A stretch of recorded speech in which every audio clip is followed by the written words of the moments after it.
आदरणीय किसान मजदूर एवं युवा साथियों, आपने सितंबर के पहले सप्ताह में देखा होगा और उसके पहले भी कई सालों से चल रहा है कि भारत का संविधान खतरे में है, लोकतंत्र खतरे में है। अभी इसी महीने के प्रथम सप्ताह में उसने ये कह दिया कि लोकतंत्र को बचाना युवाओं का काम है। भड़का दिया आतंकवादी समर्थकों को और अपने जो रोहिंग्या लोग हैं, नेपालियों से बाहर से बुला करके लद्दाख में शुरू करा दिया है। हालांकि वो सब समझ में आ रहा है, अब पुलिस लगी हुई है सब धरपकड़ में। बता रहे हैं कि जो उसमें मुखिया हो तो उसका पिताजी पहले कांग्रेस का नेता रहा है, विधायक रहा है, मंत्री रहा है, और लड़का अपना सामाजिक कार्यकर्ता बन के पाकिस्तान का एजेंट बन गया कहते।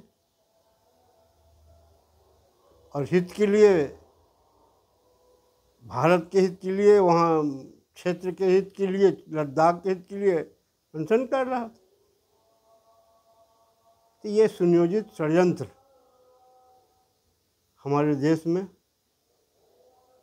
विदेशी महिला का पुत्र पैदा करके, सुनने में आ रहा है कि वो विदेश रवाना हो गया है देश विरोधी ताकतों से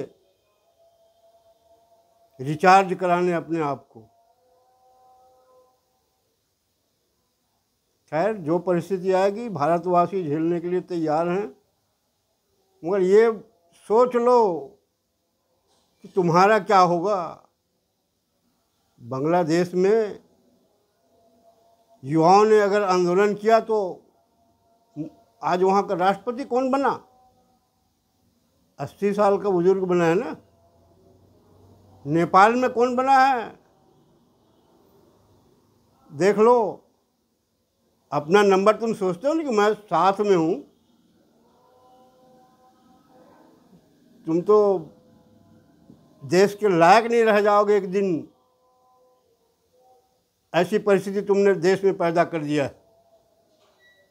चोरी से विदेशी नागरिकता ग्रहण कर लिया। आवाज वोट चोरी की बात करता है। शर्म आनी चाहिए। उसकी विदेशी महिला की शादी कब हुई? 70 में।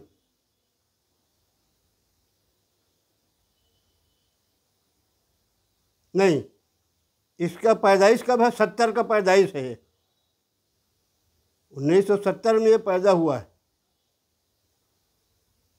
अब महिला का शादी कब हुआ? 1982 में। ये चोरी से पैदा किया हुआ बच्चा है, ये भारत का नहीं है। वो अलग बात है, उसकी सत्ता थी तो नागरिकता दे दिया गया। और ये मगर उस बीच का बताएं कि विदेशी है कि देशी है।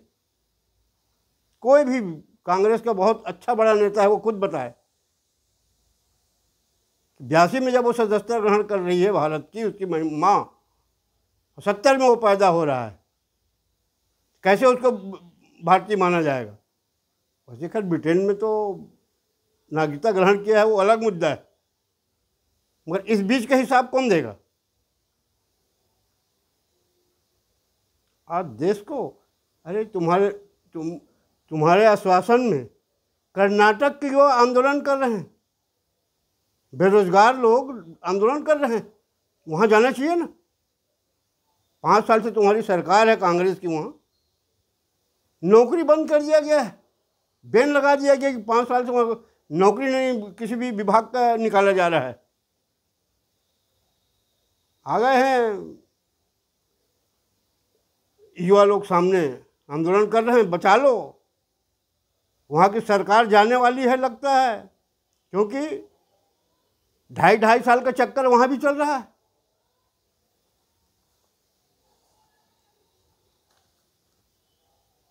शिव कुमार जी को, DK शिव कुमार जी को 2.5 साल का आश्वासन दिया गया है, सिद्धारमैया जी को। अब सिद्धारमैया जी छोड़ नहीं रहे हैं, जाति जनगणना की बात कर रहे थे।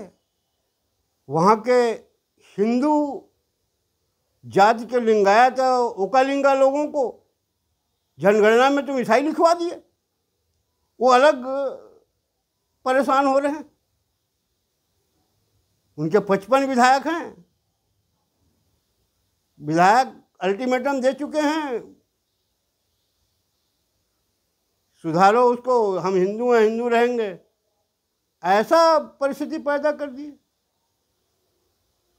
कर्नाटक में युवा को आह्वान करें ना, देश में जाओ ना वहाँ, वो तो तुम्हारी सरकार है, लाओ ना। बेरोजगारी की बात करते हो, रोजगार मांग रहे हैं वहाँ। वैसे कर्नाटक के कांग्रेस के एक पूर्व मंत्री महोदय जो हैं KN राजन्ना जी ने कहा है कि राहुल गांधी देश में अशांति पैदा करके प्रधानमंत्री बनना चाह रहा है, दंगा करा करके प्रधानमंत्री बनना चाह रहा है, देश को मुस्लिम राष्ट्र बनाना चाहता है। जिस दिन देश में नेपाल जैसी स्थिति होगी ना, उस दिन देश की जनता सबसे पहले इस नकली गांधी के ऊपर वार करेगी और उनके सहयोगियों पर, और देश से इनको भगा के रहेगी। ये वही राजन्ना है, जानते हो ना, जिसने दमदारी से कहा था, वोट चोरी की बात कर्नाटक तो पहले लाए थे ना, उस समय दमदारी से उसने कहा हमारी सरकार थी, मतदाता सूची हमने बनवाए हैं, हमारी गलती है। ये दमदार होता है नेता जो स्वीकारे अपनी गलती को। वैसे आप लोगों को मैं पिछले वीडियो में वायनाड का बात बताया था कि वहाँ कई कांग्रेस नेता इनके कारण आत्महत्या कर लिए, नाम से बताया था। आज खबर मिल रहा है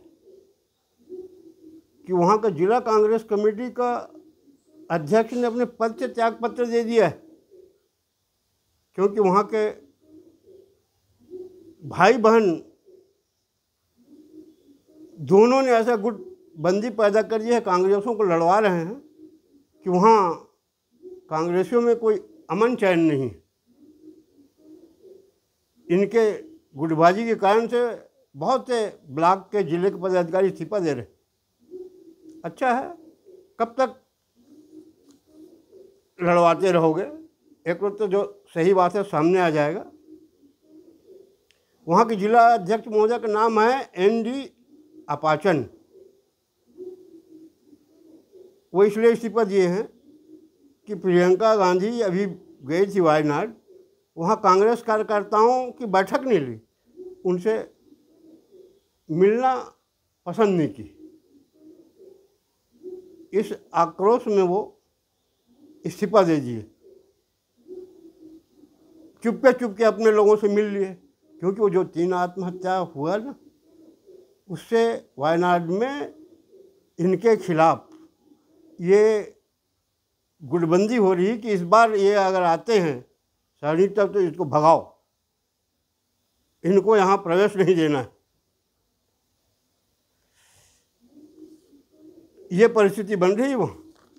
तो जो दूसरे के लिए गड्ढा खोदेगा ना, कहते हैं कि वो खुद गिरेगा।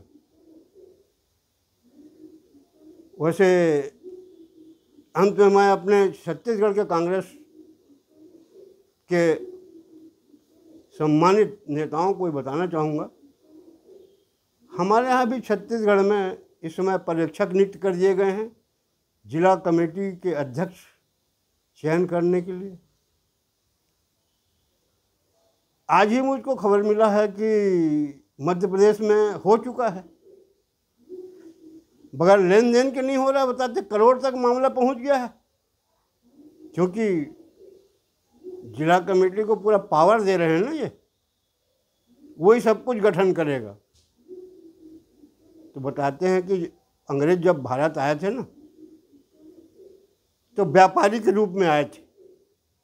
उन्होंने पहले व्यापार किया, उसके बाद सत्ता संभालने के लिए आपस में राजा महाराजा जो हमारे आपसी लड़ाई थी, उसका फूट का फ़ायदा उठा करके उसने यहाँ सत्ता संभाला। ये उसी फिराक में है कि हर को 2.5 साल का लालच दिखा करके ये यहाँ आप से पैसा एकत्रित करके देर सवेर यहाँ से उसको तो जाना ही है। अब उसमें कोई बात नहीं रह गई है, क्योंकि मुझको जानकारी मिली है कि ब्रिटेन को सदस्यता कन्फर्म हो गया है, वहाँ का सदस्य नागरिकता ले चुका है। इसलिए मैं अपने छत्तीसगढ़ के कांग्रेस भाइयों को बोलूँगा कि आप अपनी हिम्मत और दमदारी दिखाइए। कोई भी पार्टी कार्यकर्ता की बदौलत है, पार्टी की बदौलत कोई कार्यकर्ता नहीं है। ये हिम्मत दिखाइए और एक नया पार्टी का गठन करिए। इतना कह के मैं अपने वाणी विराम देता हूँ। धन्यवाद। जय हिंद।